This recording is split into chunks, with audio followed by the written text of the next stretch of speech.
It's Calgary's podcast on the Canada's Podcast Network. Today's guest is Lorenzo DeCicco, who is Chief Executive Officer of Game Changer. Welcome to the show, Lorenzo. Thanks for taking the time to be here for our listeners. Hey, thanks very much, Mario. It's great to be here, and I'm looking forward to our conversation today. Tell us a little bit about yourself and what Game Changer is and how it started. Sure. So my name is Lorenzo DeCicco. I'm the Chief Executive Officer of Game Changer. And Game Changer essentially is a sales mastery, executive coaching, executive leadership organization that exists to help organizations with development of sales professionals, development of leaders, coaches, and really aimed at helping companies figure out better ways to drive revenue, increase their funnel, and have an overall better experience in terms of developing people. How and why did you get this up and running? Yeah, so after 21 years as a senior executive at one of Canada's largest telecommunications companies, I noticed a really important need, particularly in the sales arena, where organizations were looking to increase their funnel, be more relevant to their client base, have deeper contact relationships with customers. And there was a huge need. A lot of the organizations that exist today in this field are fantastic, but many of the people that are delivering the training deliver it based on theory, and in many cases haven't been in a boardroom themselves for 20 years or more.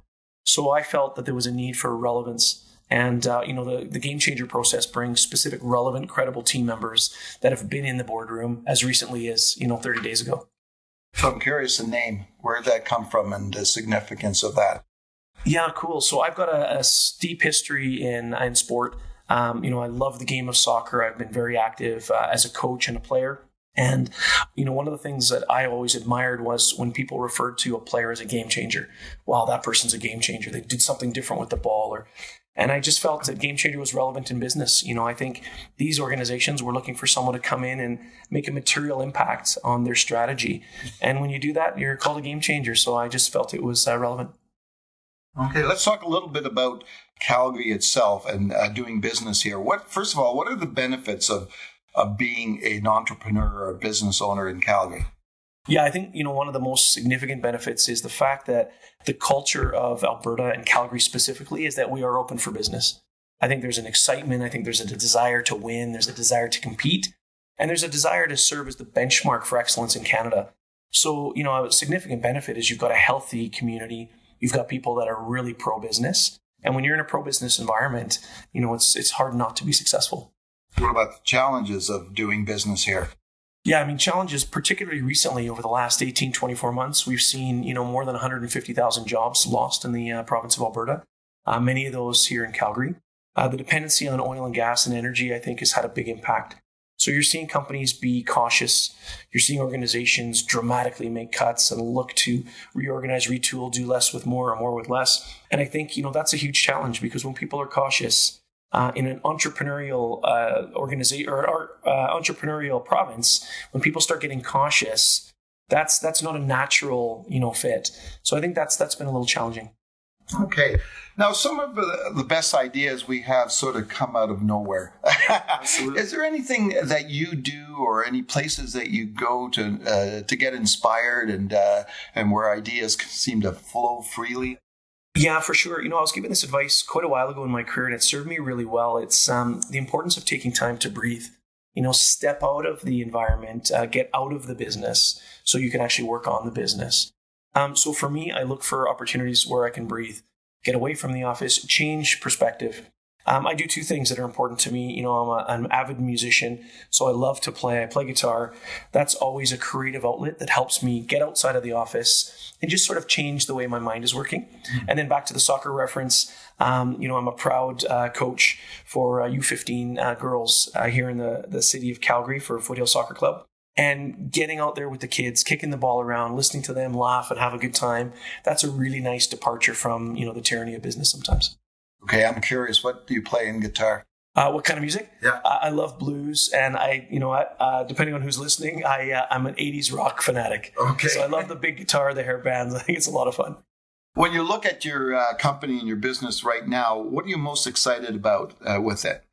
I think two things. I think, the downturn that we talked about earlier provides a really unique opportunity because organizations are looking inward to figure out how they can be more effective. So when you've got a marketplace that's interested in looking introspectively to say, listen, what do we have to change? That's a great opportunity when you're a change agent as a company. So I think that's number one. And number two, I'm thrilled at the response. We launched Game Changer really only 3 months ago. And we've had a number of very important CEOs and business leaders reach out to us to say, listen, I want to learn more. So there's a huge funnel and there's a huge demand. So I'm really excited at really tackling it hard now and figuring out how we can help. And what's your vision for the future for Game Changer? Yeah, my vision is to become a household name brand in terms of executive coaching, leadership, and mentorship field of work. It's a $120 billion industry a year in North America. And there's some organizations that do it very well, and they're very well known. If I said to you, Anthony Robbins is coming to town, everybody knows that name. I would like Game Changer to be synonymous with the heavyweights of industry from 20 and 30 years ago. I'd like Game Changer to replace the name Zig Ziglar or Tony Robbins with respect to those phenomenal leaders. Knowing what you know now, what would you do differently when you had first set up the company? Yeah, you know what? I think I would have prepared myself for the requirement of patience. By nature, I'm an urgent person, an urgent player, and I like things to happen quickly. And when you're dealing with Fortune 500s, with competing priorities, with a specific importance of getting to the person that cares most about the business, that takes time. And I don't think I fully appreciated the amount of time it took to get to the right people, to have the right conversation and move the needle forward.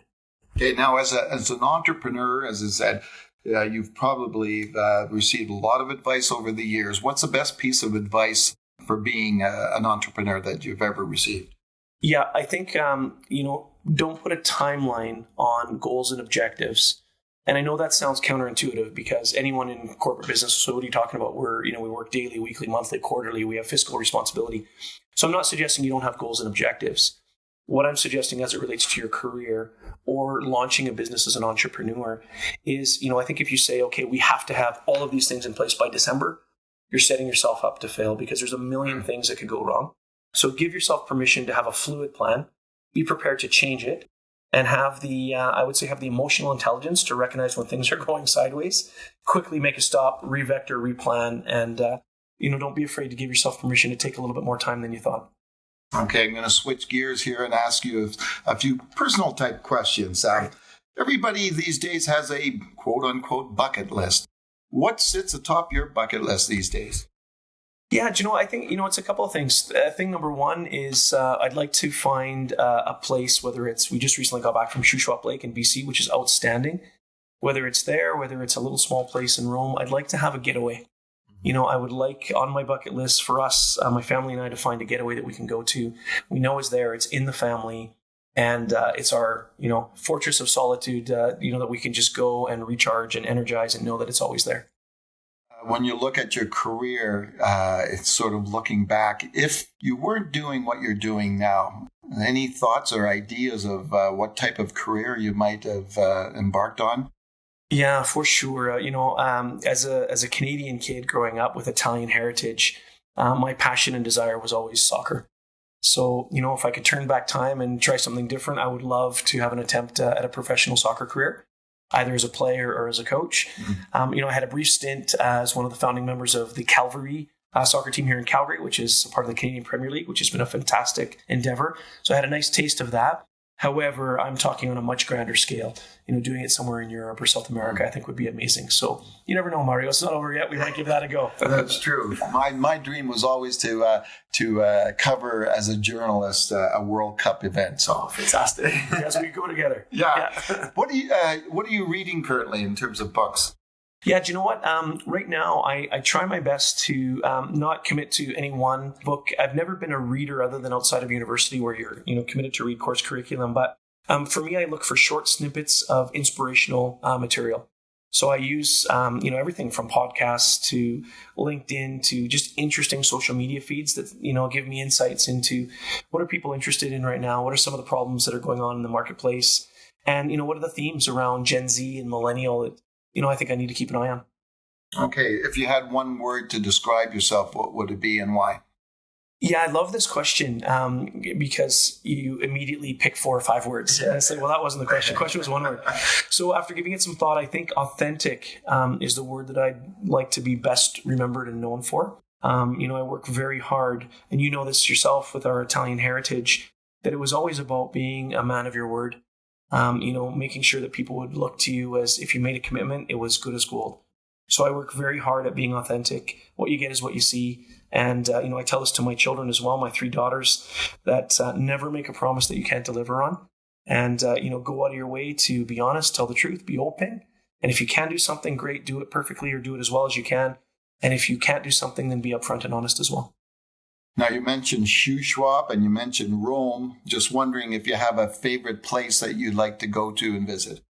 Yeah, for sure. It's got to be Rome. We've spent a lot of time there. My family is from Bari, which is southern Italy, but we spent a lot of time in Rome. I love the hustle and bustle of the city. I love the history, obviously, the fashion, the culture, the food, the people, some of the best people watching on the planet. And most importantly, I think, Italians in particular, they really spend their time on enjoying life.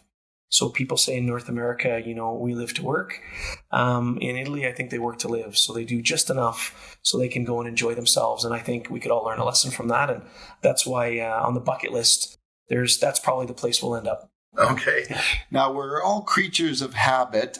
Do you have a daily routine that you follow almost religiously? Yeah, do you know what? Since the dawn of time, I'm an early riser. So 5:30, 6 a.m. every morning I'm up, regardless of what's on the agenda. It drives my wife crazy because she'd like to sleep in on the weekends. But I'm up. I will typically go immediately to work. I want to see what's going on in the news, what's happening, globally.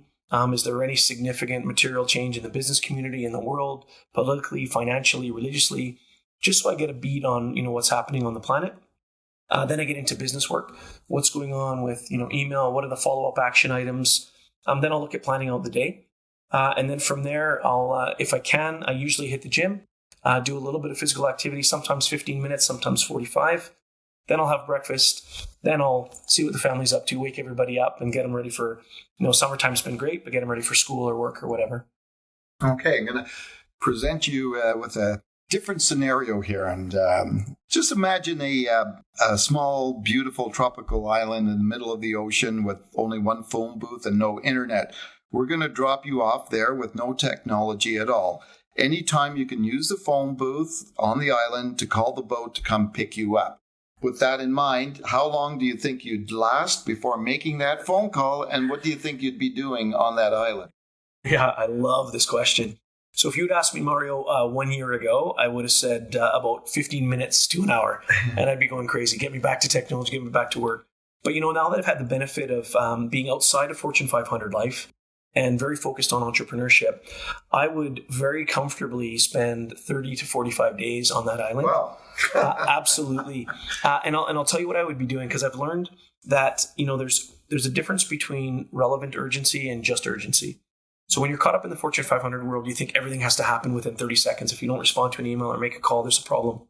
What I've learned is, I think 45 days, how I would spend that time is I would, as I have done actually, just not on a desert island, unfortunately, get really thoughtful about the strategy for the business.